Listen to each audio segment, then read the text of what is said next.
ഈശ്വര, ജയേഷിന്റെ വീട്ടുകാരെ അപമാനിച്ചു വിട്ടത് പ്രശ്നമാവോ? ഭാനുവിന്റെ ഭാവിയുമായി ബന്ധപ്പെട്ട് കൂടുതൽ പ്രശ്നങ്ങൾ ഉണ്ടാകാൻ പോവുകയാണോ? ഇനി ജയേഷ് വാക്ക് മാറ്റി പറയൂ? ഈ അപമാനം ഒരിക്കലും സഹിക്കില്ല.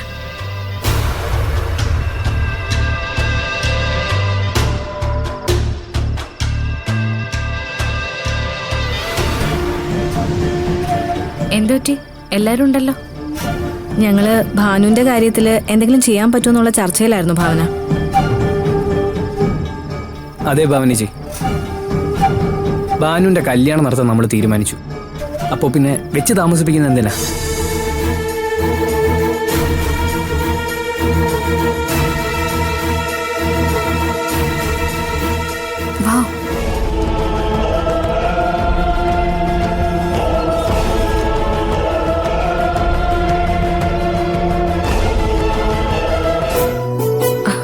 ദേ സേതോടിനും ഭരത്തും വന്നു.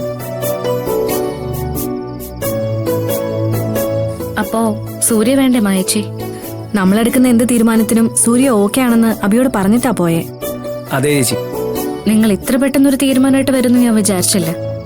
പലർക്കും പല പല ആവശ്യങ്ങളുണ്ടല്ലോ ചേച്ചി. ഇതിപ്പോ എല്ലാരും ഒരുമിച്ചുണ്ടല്ലോ. അതും ശരിയാ. ചേച്ചി ഒരു കാര്യം ചെയ്യേ, സൂര്യനെ വിളിച്ച് ഫോൺ ഒന്ന് സ്പീക്കറിലിട്ടെ. അപ്പൊ പിന്നെ പിന്നീട് പറയാൻ നിൽക്കണ്ടല്ലോ.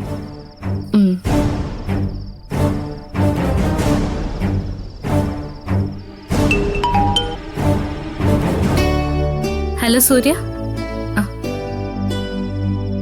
എന്താ ഭാവന? സൂര്യ, ഇപ്പോ ഞങ്ങളെല്ലാവരും ഒരുമിച്ചുണ്ട്. നമ്മളോട് ഇവർക്ക് എന്തോ പറയണമെന്ന്. ഞാൻ അഭിയോട് പറഞ്ഞിരുന്നല്ലോ, നിങ്ങൾ എന്ത് തീരുമാനം എടുത്താലും ഞാൻ കൂടെ ഉണ്ടെന്ന്.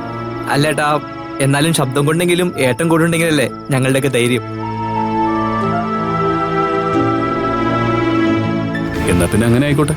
എന്താ പറഞ്ഞു? അഭി പറഞ്ഞു. സൂര്യ കേൾക്കുന്നുണ്ടല്ലോ അല്ലേ? കേൾക്കുന്നുണ്ട്.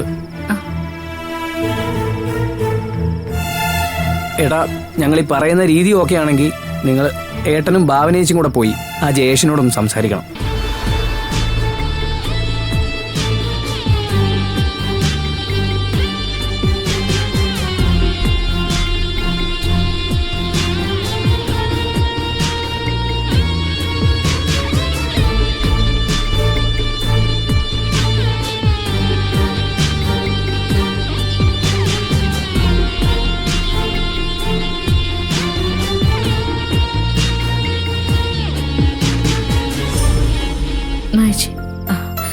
ശരി സൂര്യ, ബാക്കിയെല്ലാം ഭാവന വിശദമായിട്ട് പറയും. എങ്ങനെയുണ്ട്? ഓക്കെ ആണോ? ഓക്കെയാണ് ഭാവന. നമ്മൾ പ്ലാൻ ചെയ്തതും ഇതുപോലെ തന്നെയാണല്ലോ. അതെ സൂര്യ. അപ്പൊ പിന്നെ ഇതങ്ങ് ഫിക്സ് ചെയ്തോ ഭാവന. ബാക്കിയൊക്കെ നമുക്ക് നേരിട്ട് സംസാരിക്കാം. ശരി സൂര്യ, ഞാൻ ഫോൺ വയ്ക്കാം. ശരി.